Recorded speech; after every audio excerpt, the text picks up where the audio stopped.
Hi, and welcome to Northwest Brew Talk. I'm Mike Rizzo. And I'm Michelle Rizzo. And this is episode number 41. Each week, we promote the Washington brewing industry by talking to those people involved and drinking Washington beer. With almost 300 breweries, we try to highlight as many as possible every single episode. If you're new to the show, we suggest you check out our back catalog with some great interviews and lots of Washington beer. On today's show, we have an interview with Bog Water Brewing, our brew news and views, and local music from Thunder Pussy. If you have any comments or questions, you can send us an email to nwbrewtalk@gmail.com. We're on Twitter at nwbrewtalk and on Facebook at facebook.com/nwbrewtalk. If you like the show and you want to support us, why not become a patron? With a donation, we offer everything from a guest hosting the show to a copy of our upcoming book, Washington Beer. Right. Head over to nwbrewtalk.podbean.com for more details. Okay. And to start the show, let's open a beer. All right. This is Hoppy Redhead from Biggie, or Ellersig Brewing. Hoppy Redhead is ESB style, extra special bitter, very balanced with a malty body and clean aromatic hop finish, brewed with 2-row barley, Munich, and 2 types of crystal malts. They use Columbus and Cascade hops for flavor and dry hopped using Cascade hops, creating its fresh, hoppy nose. 6.5% ABV and 45 IBUs. It has a 3.46 rating on Untappd. All right. This is pretty coppery-like. A little citrusy smell to it. Oh, they're in Linwood. There's another stronger one. 6.5%. There's a can. Today is can day. Both of them are cans. Yeah, it's definitely a stronger beer. Yeah, definitely. There wasn't a lot of head when I poured it, and made a lot of mess. And apparently she does not like it. I'm sorry, but you can't have any. And on to our brew news and views.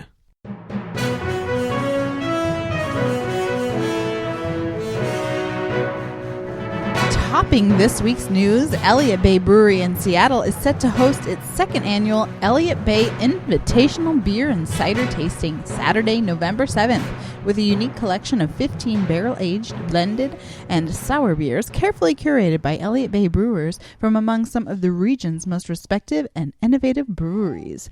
Only 90 tickets are available for the event. All kinds of goodies come for your $50 at participating breweries and cideries, including Big L's, Breakside, Black Raven, Cascade Barrel House, Elliott Bay, Engine House No. 9, Finn River, Cider, North Fork, Schilling Cider, Scuttlebutt, and 3 Magnets. On Saturday, December 5th, Pyramid Breweries will be celebrating their 18th annual Snow Cap Party in Seattle.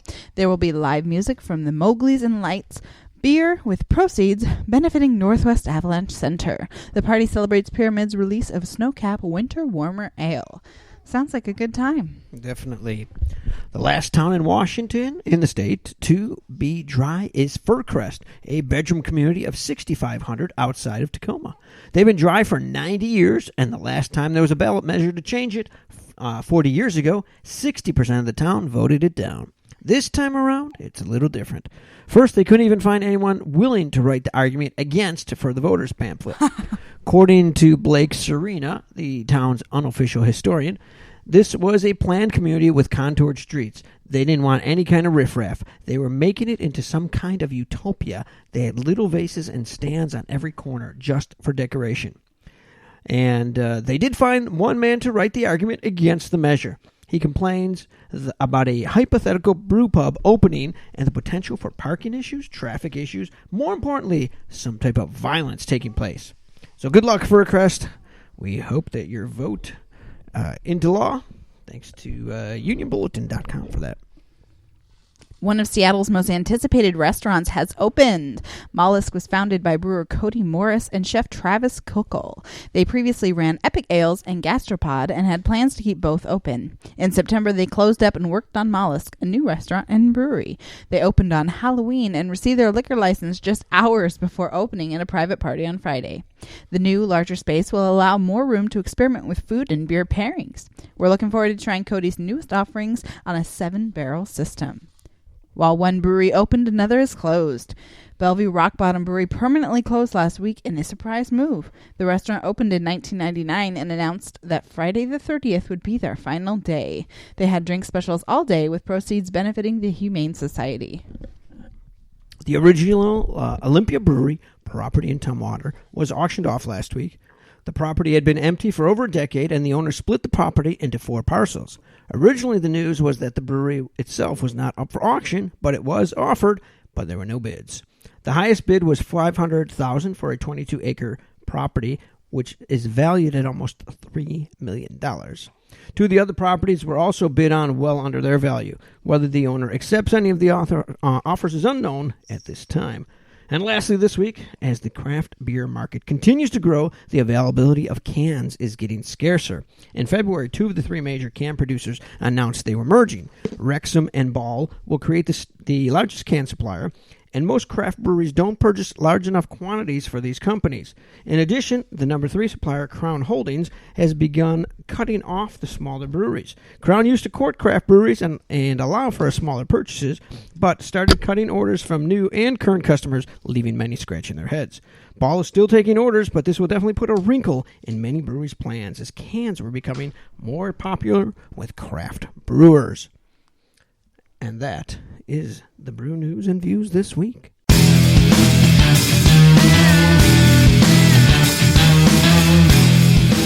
Welcome back to Northwest Brew Talk. If you want to submit news to Northwest Brew Talk, send us an email to nwbrewtalk@gmail.com.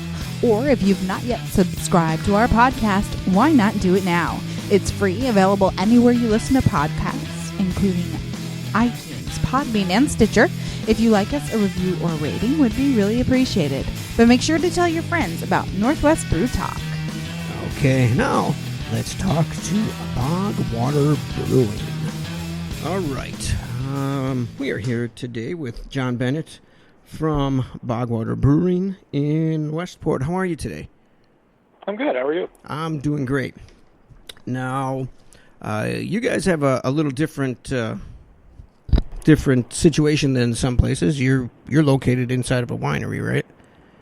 Yeah, absolutely. The winery runs the tap room and the restaurant, and I guess we're kind of a pseudo production brewery, even though it's the same owner for both sides.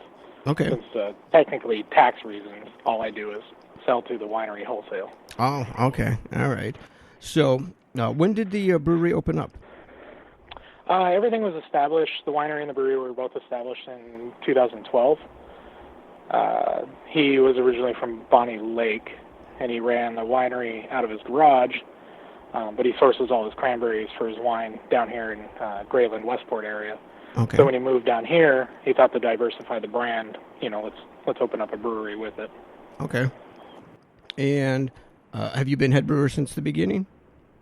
I have not. They went through some changes in the brewer's position, and then I was introduced to Chris through a mutual friend last year, and I started working for him on and off. I still had a second job, so I'd come out here on my weekends and try and get some sessions in.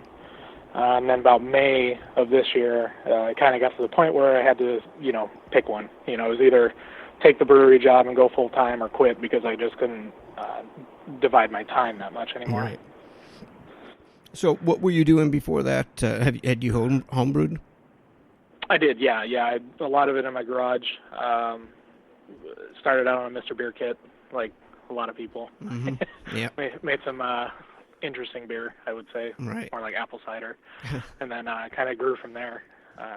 Bigger, better, learned about all grain, got really into the forums and everything about researching styles and all that. And, was just kind of lucky enough to just fall into this position here. Right. So you say you learned styles. Now, do you like to brew beers to style, or do you like to vary it?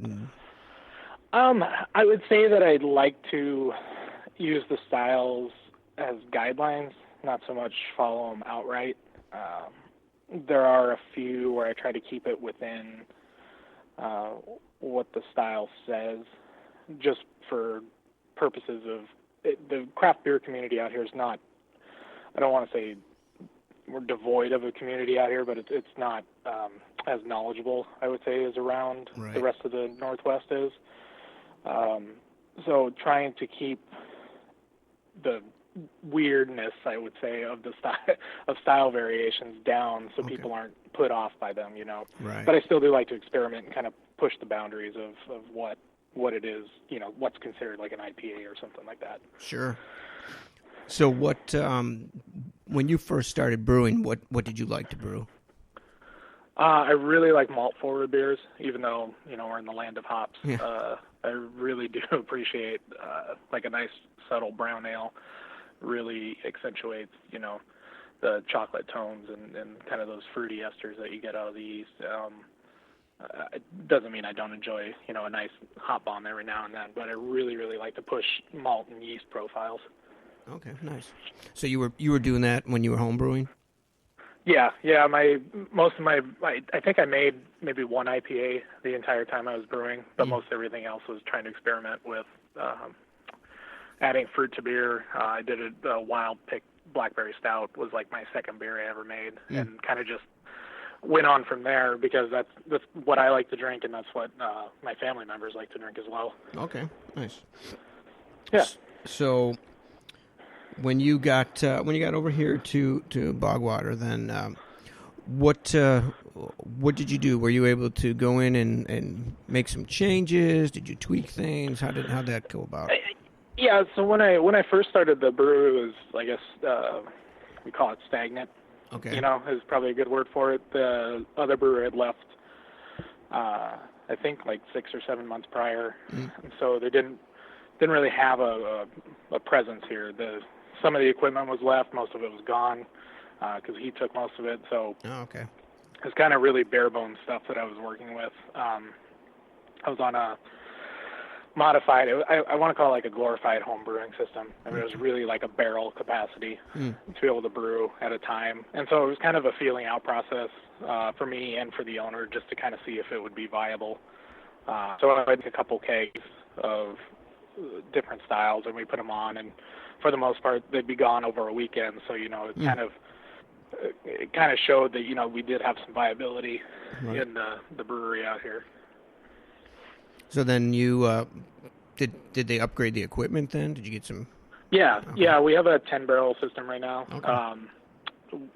I have I have the capacity to brew 10 barrels. But for the summer, because we weren't really sure as far as what our demand would be, I kind of have that. So I do about 3 to 5 barrel batches. Okay. Just because that's what our demand is. I don't have a ton of room to be able to cellar a lot of beer. Okay. So it's kind of, you know, a constraint of mine. So then, let's see. So you came in and were able to find out that people were interested in beer. Is it more of a wine community? I would say our demographic that we pull here is more wine related, but I think that's also due to lack of brand knowledge. Okay. This summer was really good to try and get our name out there. So I think, you know, we did have some followers that would come in and always ask when our beer was going to be back on tap. But for the most part, unless it was a huge event like 4th of July or Memorial Day, something that a lot of people come out to the beach for, we didn't really pull in a whole lot of people that weren't here just because the winery is better known than the brewery. Okay. But the summer did a lot to change that. Okay. So is the area more of a, you said beach, so is it more of a touristy area? Yeah, extremely. I mean, we're seeing it right now where our numbers are kind of dwindling as far as people that come out. Right. But because we do have charter fishing and clam digging that go on, we do still get a lot of people that come out here for those events. So it was nice to have the summer to kind of build our brand. That way when they come back from Seattle, Portland area to come clam digging, you know, they know that we're here and the products that we offer. Right. So right now, do you just sell your beer through the tap room there? Well, we do. I have limited distribution that I can do on my own. There's a craft beer tap room in town that I try to keep a handle on at all times. There's a place called Pitchwood down in Raymond that we have a couple beers on there, and then another place called 8th Street Ale House in Hoquiam. They've been really nice to us about trying to keep a tap handle for us at all times. Okay. So it's more about like what I can handle on a daily basis, since I'm the one running it all. Right. Yeah, exactly. When you're doing everything from the brewing to cleaning to distributing, it's yeah, it's hard to take a day off to go sell every Right. now and then when you got to keep making beer. And that was why you had to make that decision whether you wanted to be doing that full time instead of running around. Yeah, exactly. Yeah, exactly. There'd be no way I could do what I'm doing now and still holding another job. Right. Okay. So, any specific beer that you would feel is like your favorite beer, or your specific, like your signature that you have yet? Oh yeah, absolutely. Our I would say our flagship beer is our brown ale. We literally just call it Bog Water Brown, so because it's just kind of that's what we lead with, you know. Our black IPA has been really well received. It's kind of a mashup of almost like a porter, an overhop porter, but it's got really nice citrusy notes from Cascade and Centennial hops. So, people have been really receptive to drinking darker beer that has flavor to it. That's actually one of my biggest goals, is when somebody comes in and says I don't like drinking dark beer, is to try and get them to appreciate the styles that are in dark beer, not just a Guinness. Right. Yeah, there's a lot to beer that if somebody comes in and says that they're normally a Bud drinker or something, what would be the beer that you would want to let them try? I usually try to lead with our blonde ale, just because it's something close to them, just to get them to try it, to see that there are styles that do mimic what they enjoy, and then I'll try and move them to the brown ale, because my brown ale is probably a little darker than the style guidelines would like it to be. So it kind of looks more like a stout, but it's got a nice reddish hue to it. But it's packed with flavor. I mean, it's got a lot of nice malty, chocolatey undertones. And so being able to give somebody that only drinks like a Bud or a Miller that, and show them that there can be flavor in beer, and it's not just, I don't know if you remember the old commercials for bitter beer face, So just not all Northwest beer is just bitter beer. There are actually styles that do have some nice malty flavors to them. Right. And that's a big thing, trying to find something that somebody would like that doesn't drink that. But like I said, because our county here, we had 3. Another brewery just closed down, but for the longest time, the brewery that just closed down was the only one in the county, which is kind of weird for this area. You think of the density of breweries, and where there's an entire county that had one, and it's way out on the coast. But now we've got a couple here, so it is kind of building the presence of craft beer. It's just I enjoy the education part of it, getting people out and letting them, experiment and try new things, and trying to get them into brewing and doing it at home. And I'm always willing to help out home brewers that come in and ask questions, or just want to see the process of what it is I do, and bounce things off of me. And I've always said I'm not the most knowledgeable guy when it comes to brewing, so it's really nice to be able to bounce things off of other people. There's always things you can learn that maybe you haven't thought about doing it a different way. So it's just nice to interact with them and show them that there is, somebody here that cares about their craft and wants to introduce other people to the craft. Yeah, very nice. That's cool that you do that. But, and it's kind of like trying new food. I mean, when people try a beer that, they expect it, have no expectations of what it's going to be like, and they find out that it's, like you say, it's full of flavor that they would have never expected in, Absolutely. And I think, it's trying to pull people away from everything in the Northwest is an IPA. I don't mind that not misconception. I don't mind that misnomer, because we are the land of hops, so I get having very hop forward beers. I just think that there's so much more to craft beer styles that you can pull a lot more people away from just the same old flavors. Right. there's a brewery up in Paulsville that I really respect for what they do with Belgian style beers, and I think that's a flavor that you can really pull a lot of people in with, because it's not the normal. I really love those yeast profiles you get off Belgian style beers, and I'm experimenting with that right now, so I can try and pull those other people in that maybe would enjoy that style of beer and maybe not others. Right. Okay, so that's one. A Belgian is what you're working on. What other? Yeah, I've got one down right now. We'll see how that turns out. But we're working with a local distillery here, getting their barrels for their whiskey and their other liquors that they make, and trying to start a small barrel program. Right, nice. Yeah, well, there's always, and like you said, there's a couple breweries, and people always looking for something to do. You got on a Saturday or something. You got a couple couple breweries that you can hit up and try some new beer. And that was the nice thing with. It's sad that the third one's gone, but with having 3 here, you definitely had a footprint that people would travel to this area to come try them. I mean, even with 2, it's still somewhere to come, because there's more to do than just sitting at the breweries, but it does give people a reason to travel to the coast. Mm-hmm.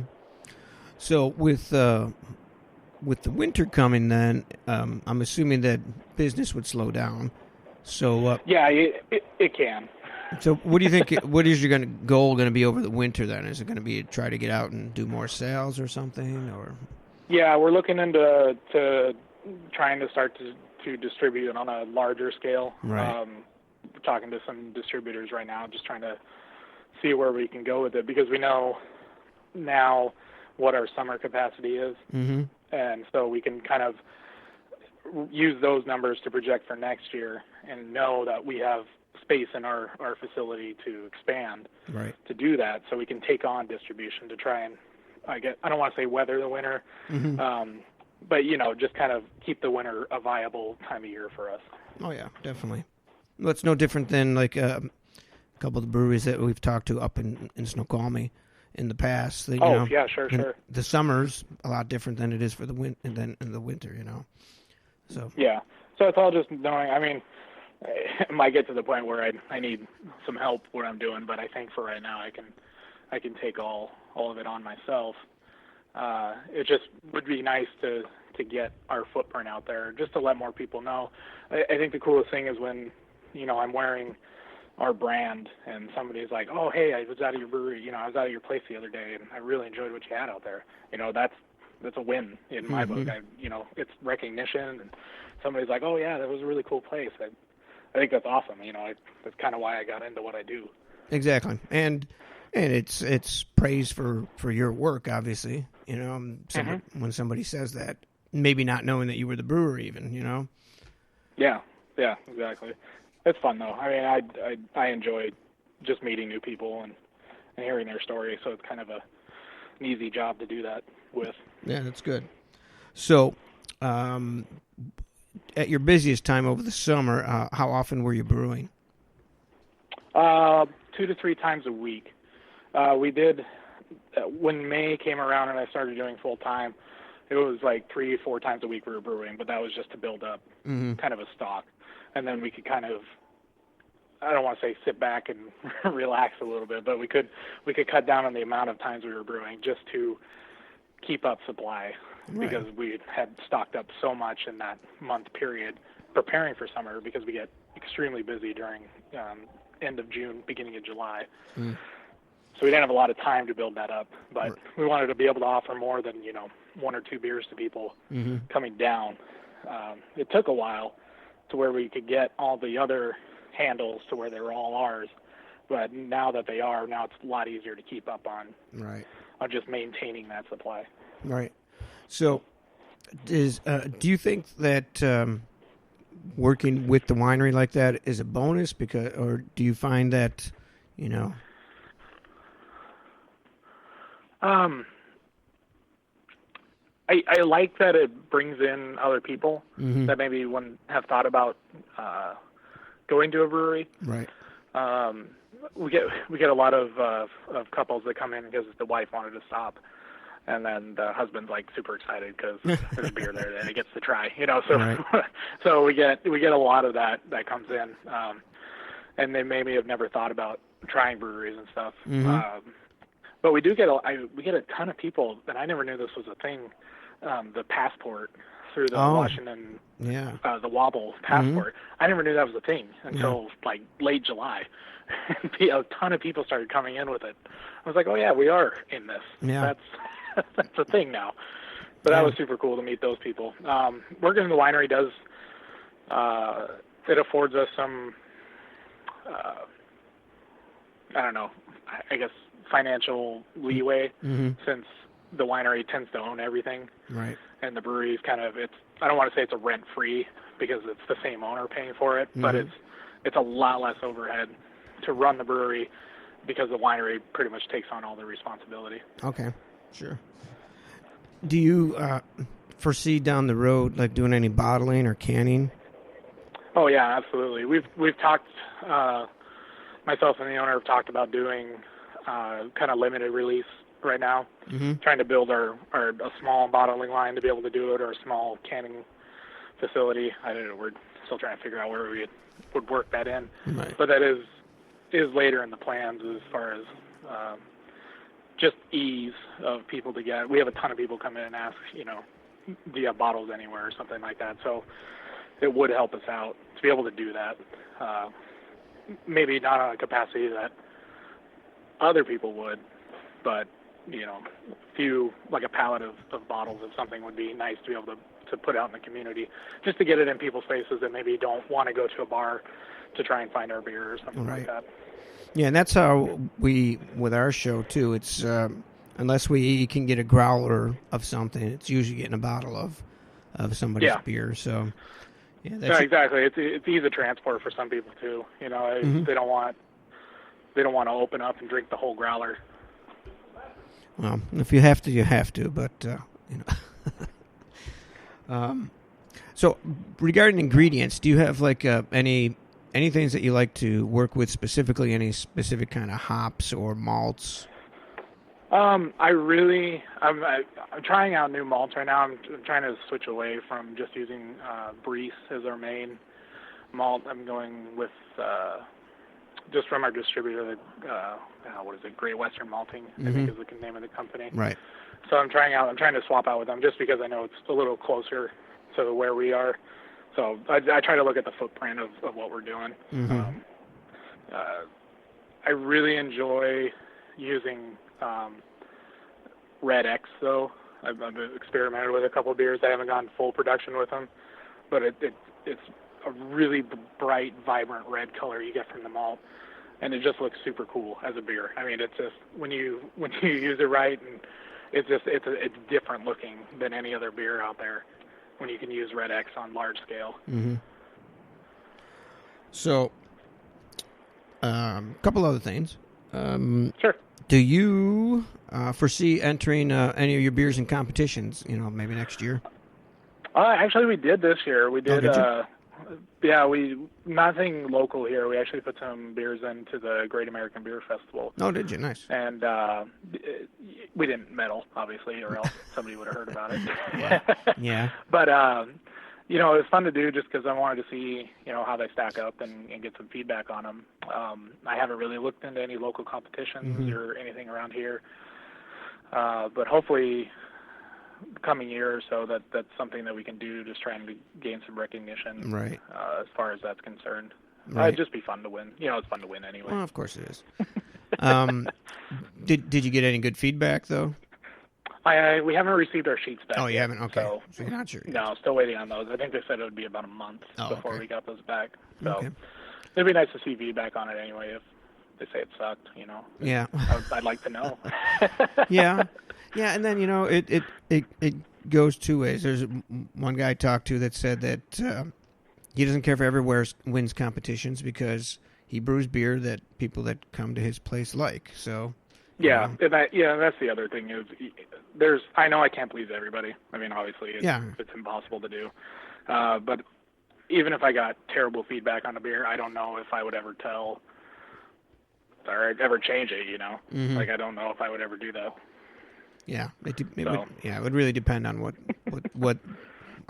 both things, whether it was something that was selling and whether it was. Yeah, well, yeah, exactly. If I have a ton of people that are coming in and continuously buying it, why would I change anything? Yeah, exactly. I don't. If it's not to style, I can understand that, but that it goes back to that is like, well, I don't really need to brew to style. Right, exactly. So last thing, you decided to go this full time in May. So, good choice. It was an excellent choice. Yeah. My wife enjoys it a lot more, so I get weekends off. So that helps. There you go. My old job was rotating shift, 4 days on, 4 days off. So I never was able to plan for weekends or plan for the summer, or I was never able to plan anything. Right. So having this where I tend to only work Monday through Friday, just because that's less busy times. Right. And I can get a lot more done before the tap room's open and people are coming in and out, and it's a little easier to do it without anybody here. Right. Good. Well. But yeah. Sounds good. Awesome. Well, John, thanks very much for joining us. Yeah, thanks for having me. Appreciate it. Certainly. All right. Thanks to John from Bog Water for joining us today. We will be right back after a local music break from Thunder Pussy.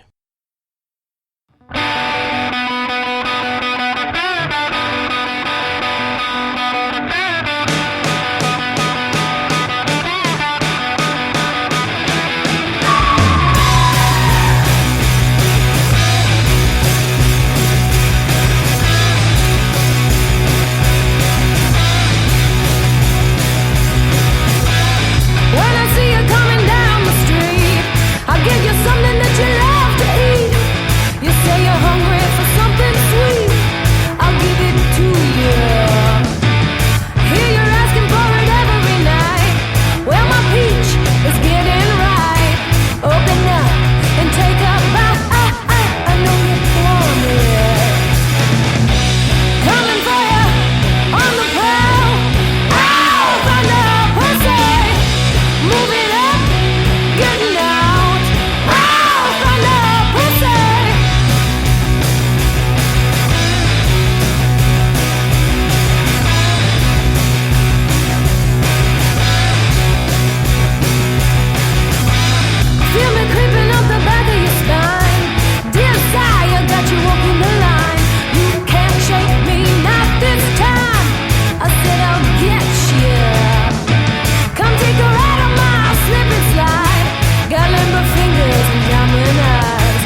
That was Thunder Pussy by Thunder Pussy. You can check them out at thunderpussyusa.com. Can we say that anymore? I'm not quite sure if we can. If you want to have your music played on Northwest Brew Talk, contact us today. And now let's try another beer. This time we've got IPA from Yakima Craft Brewing. And this is an IPA. IPA features a substantial, well-balanced taste with an emphasis on the hop. Hard to find anything else about it. Beer Advocate magazine rates this beer A+, 6.6% ABV and 80 IBUs with an untapped rating of 3.34. It is very golden and nice head on this one. Nice head. That's very hoppy. I like that. Yeah, that has a good flavor. Yakima Craft Brewing, and they do use one of Bert Grant's original kettles. Not sure if they brew this in there, but that'd be pretty cool. How much ABV in this one? 6.6% with 80 IBUs. Yeah. It doesn't taste that bitter, though. Considering it's 80, it doesn't seem that Yeah, you're bitter. right. You would expect it to be far more. Maybe that is why it's an A+. Maybe. And that could be. That's good. I want you to get me fresh beer. You serious?